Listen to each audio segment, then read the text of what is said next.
জানো সকাল সকাল উঠে আজকে হচ্ছে বুধবার, আর বুধবার আমি উঠে দেখছি ব্যালকানি থেকে সবাই চলে এসছে ধানের আটি নিয়ে আর ধান লাগাতে। আর দেখো কত সুন্দর, আর কত জায়গায় ধান কিন্তু অলরেডি লাগানো হয়ে গেছে, মানে আমার একটু লেট হয়ে গেছে। আমি যখন দেখলাম উঠে যে অনেকটাই জমিতে ধান লাগানো হয়ে গেছে, কিছুটা বাকি, আমি তাড়াতাড়ি কিন্তু সেটা ক্যামেরা বন্দি করলাম তোমাদের জন্য, তোমাদের দেখানোর জন্য। আর এটাও প্রমাণ দিলাম, এটা কিন্তু আমি ফ্ল্যাট থেকেই দেখি, মানে ব্যালকানি থেকে দেখি। আর এই তো আমি এই দেখো লাউ শাক আজকে কাটছিলাম গুছি গুছি। আর এগুলো কিন্তু আমি সন্ধ্যাবেলা করে রাখি, কারণ জানো তো দিনের বেলা এত কাজ থাকে, হুড়োতাড়া করে আমি ঘুম থেকে উঠিও অনেকটা লেটে, ওই জন্য সারতে পারি না। তাই আমি পারি, যতটা পারি আমি সন্ধ্যাবেলা বসে বসে এই কাজগুলো করি টিভি দেখতে দেখতে। আর দেখো লাউয়ের ডোগাটা কত কচি, কত সুন্দর, আর কচি কচি পাতা, তাই না বলো? দেখো কত ভালো লাগছিল। তো এই দেখো আজকে আমি ফুলকপির পকোড়া বানাবো।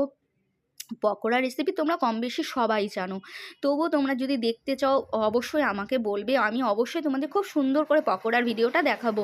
তবু আমি বলে দিই, একটু আদা বাটা, কাঁচা লঙ্কা বাটা, আর হচ্ছে চালের গুঁড়ো, সব কিছু, আর হলুদ আর লবণ একসঙ্গে আমি একটু ঘন ঘন করে গুলে রেখেছিলাম, আর ফুলকপিটা লবণ দিয়ে সেদ্ধ করে ভাপিয়ে রেখেছিলাম জল ঝরিয়ে।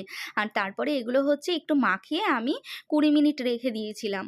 আর 20 মিনিট পরে আমি এসছি ভাজতে। আর এটা তো তোমরাই দেখছো যে সাদা তেলে ভাজছি, যে কোনো ভাজাই সাদা তেলে ভাজলে কিন্তু ভালো হয়, এটা আমরা সবাই জানি।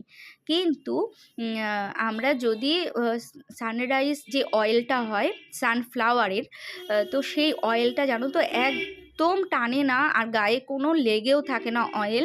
এইটা কি আমরা সবাই জানি না? আমরা এটা মোটেও সবাই জানি না, আমিই তো জানতাম না, আমিও কারোর থেকে শিখেছি।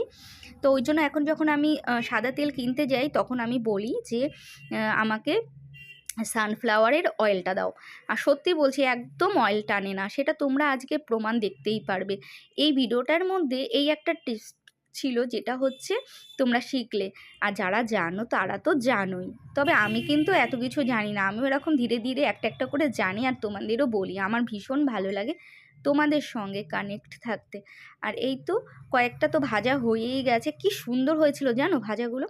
আজকে ভাজাগুলো কিন্তু সবই খাবো ভাতের সাথে।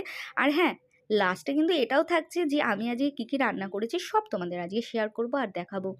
আর এই তো দেখো কতগুলো তো ভাজা হয়েই গেছে, একদম লাল লাল খাস্তা খাস্তা, দেখেই লোভ লাগছে, তাই না বলো তো?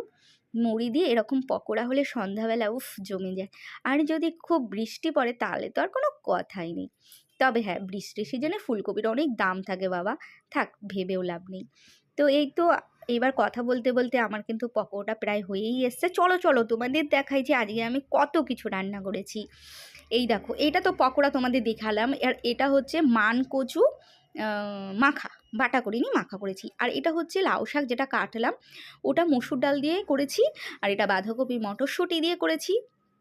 আজকে টোটাল সব নিরামিষ আইটেম ছিল, বিট গাজর। আর এই দেখো এটা হচ্ছে আমলকির আচার, যারা পুরনো আছে তারা তো দেখেছোই যে আমি দুবার কিন্তু আমলকির আচার করে ভিডিওতে ছেড়েছিলাম। আরও যদি তোমরা দেখতে চাও আমাকে জানিও। টাটা। ব্যাস, আর তোমরা যদি দেখতে চাও অবশ্যই আমাকে জানাবে, আবার দরকার হলে তোমাদের দেখাবো একদম শুরু থেকে। তবে আজকে কিন্তু পকোড়াটা খুব সুন্দর হয়েছিল, তোমরা দেখে আমাকে অবশ্যই কমেন্ট করে যেও কেমন। টাটা।